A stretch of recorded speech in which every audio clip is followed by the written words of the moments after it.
Alright mga kababayan at mga kaibigan, kamusta po kayong lahat? And once again, welcome po dito sa Simply Talkies Vlog. Tayo po ay magbibigay ng maiksing komento, opinion at reaksyon sa mga mainit na usaping politika sa ating bansa. So shout out po lahat sa inyo, and may God bless us all, may God bless our country, and may God bless the Marcos administration and protect it from the forces of evil. Okay, so mga kababayan, una natin pag-usapan ay ito pong nandyan sa ating thumbnail na si Imee Manotoc ay abot langit ang galit kay Senate President Chis Escudero. Abot langit kasi nagpupupuyos po siya kasi po meron po siyang pinost sa kanyang social media account, no? Meron siyang statement tungkol po dito kay Ambassador Marcos Lacanilao na kanila pong ikinontempt ni Senator Bato Authentic Puncher de la Rosa, no? Ito pong tandem ni Imee Manotoc at Bato the Puncher de la Rosa ay nagpipishing. Nais po nilang makahuli ng kahit na anong isda kung hindi naman nila mahuli yung favorite nilang isda na si Pangulong Bongbong Marcos. Dahil nga po sila ay sobrang galit dahil ang kanilang boss, Sir Amo, no, at dati nilang Pangulo na si Digong ay nandoon sa dahig. Naghahanap sila ng ganti. They're looking for someone to blame and to put all their anger on that person o persons. Ha, dami nun ha. O ngayon, ang napagtuunan po nila ng pansin sa tingin nila na ito ay nagsisinungaling, pinaikot-ikot sila, ayon, no, dala ng kanilang emosyon, dala ng kanilang galit, no, unsenatorial, unstatement po itong mga ito, no. Talagang dito lang pinapakita nila na sila po ay power hungry, mga power tripper, no. Dapat sa mga taong ito, hindi na niluluklok sa Senado. Dahil nakita nyo naman kung gaano ka bias, gaano ka unfair, at gaano ka one-sided ang hearing ni Senator Imee Manotoc. No? Bakit pa yan nagpa-hearing? Sinabi niya, mga statement niya na kahit nasa lang mag-isa na maiwan para kay Digong, siya ay titindig dito. Ganon din si Bato, ganon din si Bongo, si Robin, si Peter Alang Cayetano. Lahat po yan, mga laki, mga tau-tauhan, mga sunod-sunuran kay Digong. Yan po yung lumuluhod, sumasamba, yumuyuko kay Digong, no? So nakita nyo kung gaano nila tinarantado ang Senado.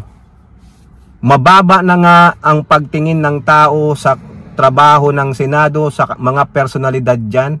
Dinagdagan pa ng ito ng mga clowns na yan. May umiiyak pa, sobrang emotional. Yung iba out of topic. Naku mga kababayan, para lang po maisalba ang kanilang Panginoong Digong. Ano ang sabi ng inyong VP Sara Putit Duterte? Mag-move on na kayo. Wala na kayong chance para maibalik sa Pilipinas si Digong. Dahil kinakailangang tapusin nila common law wipe ang kaso niya doon sa ICC sa dahig sa the Netherlands. O ngayon mga kababayan, ano po yung nilalaman ng statement ni Senator Imee Manotoc tungkol kay Ambassador Marcos Lacanilao na kanilang kinontempt na sinasabi nilang nagsinungaling? Yan po, no? Ito po ang sabi niya sa second statement, sa second paragraph. As expected, Senate President Chis Escudero refused. Si Senate President refused to sign the contempt order. Ayaw. Kung ano man po ang dahilan ni Senator Chis Escudero, hindi po sinabi sa statement na ito. Kasi ito ay fresh na fresh bago sila matulog, no? Ni-refuse niya, kaya hindi nakulong sa Senado si Ambassador Lacanilao. This time, he went even farther. he ordered Lacanilaw's release. O ayun. Ano kaya ang matinding dahilan ni Chis Escudero? Hindi niya pinirmahan yung contempt order at pinakawalan niya pa si Lacanilaw. No? Ako po, ayoko nang mag-insinuate, ano ko na siguro, mas may malalim na dahilan si Escudero. Lalabas din at lalabas din yan. Siguro mamaya, alam nyo na, ang media, lalabas yan. No?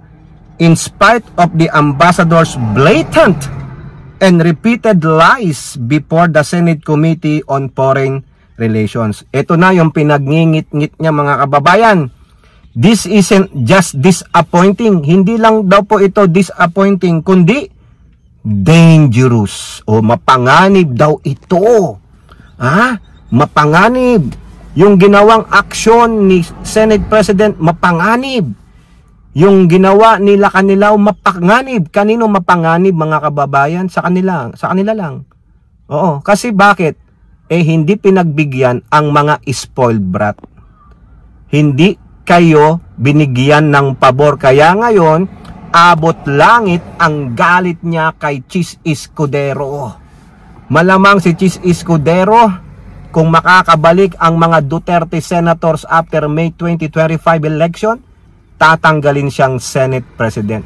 Ikukudita siya, o di kaya, since bagong Kongreso, the 20th Congress, they will elect new Senate President, not the like of Escudero. Pero good luck ba to? At I may manotok, mukhang di na kayo makakabalik sa 20th Congress. No? O ito pa sabi niya, when the Senate's authority is ignored this openly, what's the point of investigation? What's the point of truth? Kaya yun na nga. Hindi pa kayo nakatunog, hindi pa kayo nakaramdam nila bato at nang sa committee mo? O, ibig sabihin, walang kwenta, walang patutunguhan yung investigasyon ninyo kasi yung taong tinutulungan ninyo, yung taong sinasamba ninyo ay nandoon mahimbing na natutulog sa dahig, sa kanyang higaan. O, di ba? Sabi ng poon ninyo, siya po ay handa na doon. Tanggap niya na ang kasasapitan niya. Even, ginamit niya pa ang pangalan ng Diyos, di ba? Na kanyang minura-mura, na kanyang winalanghiya. O ayan. Ito pa daw ang ginawa ni Escudero. We're setting a terrible precedent. And it won't be the last. Ay, hindi naman po siguro ganyan. Siguro, this time kakampihan ko si Escudero. Nakita niya na kayo po ay power hungry lamang. O hindi pa napapanahon o nung oras na yung para i-contempt nyo muna sila Lacanilaw. Kasi siguro, dahil lang sa galit ninyo, no, nawalan kayo ng objectivity, nais nyo lang makagante, no, pinakulong nyo siya. Bakit hindi nyo kunentempt? Si Rebilla, si Remulla, si Marbil, si Torre, bakit hindi nyo sila pinakontempt? Yung mga pulis na nandun, si si Secretary Anyo, o si DFA Secretary Manalo, bakit sila Lacanilaw? Kasi siya ang batang pider. Para sa akin pong opinion, pasensya na po, Ambassador Lacanilaw, pinagtripan ka ng mga clowns. Ayan po. Ngayon, mga kababayan, doon naman sa second natin dyan sa thumbnail, Secretary Remulla merong ibinunyag sa hearing. Ano po yun? Ang kanya pong binunyag ay tahasan niyang sinabi, mga kababayan, na siya ang nag-clear. Nag-clear kay Duterte para maaresto.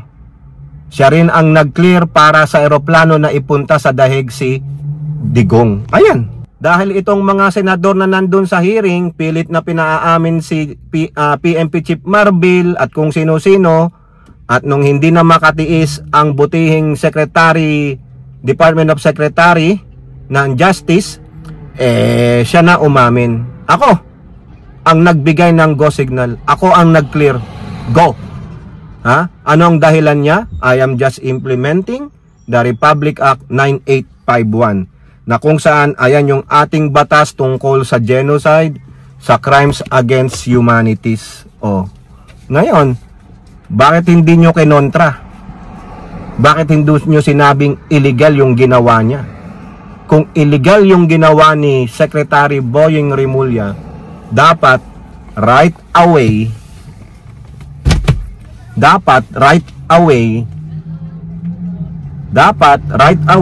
kinontra nyo na siya. Dapat right away kinounter nyo na siya para po siya po ay makulong doon.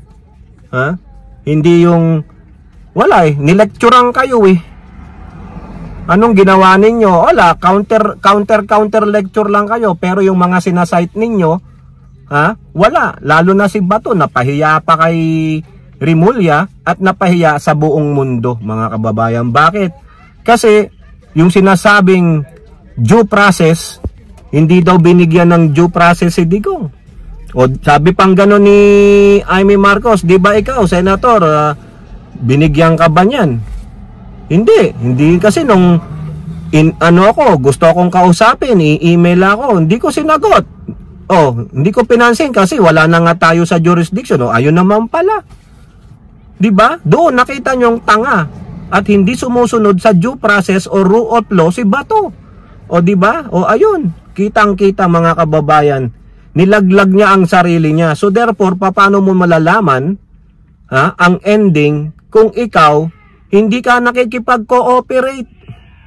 Hindi mo man lang pinansin, hindi mo pinakinggan yung panig nila. Therefore, paano maririnig ang panig mo?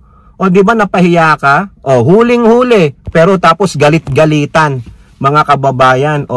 So, inako ni Secretary Rimulya ng Department of Justice na ako.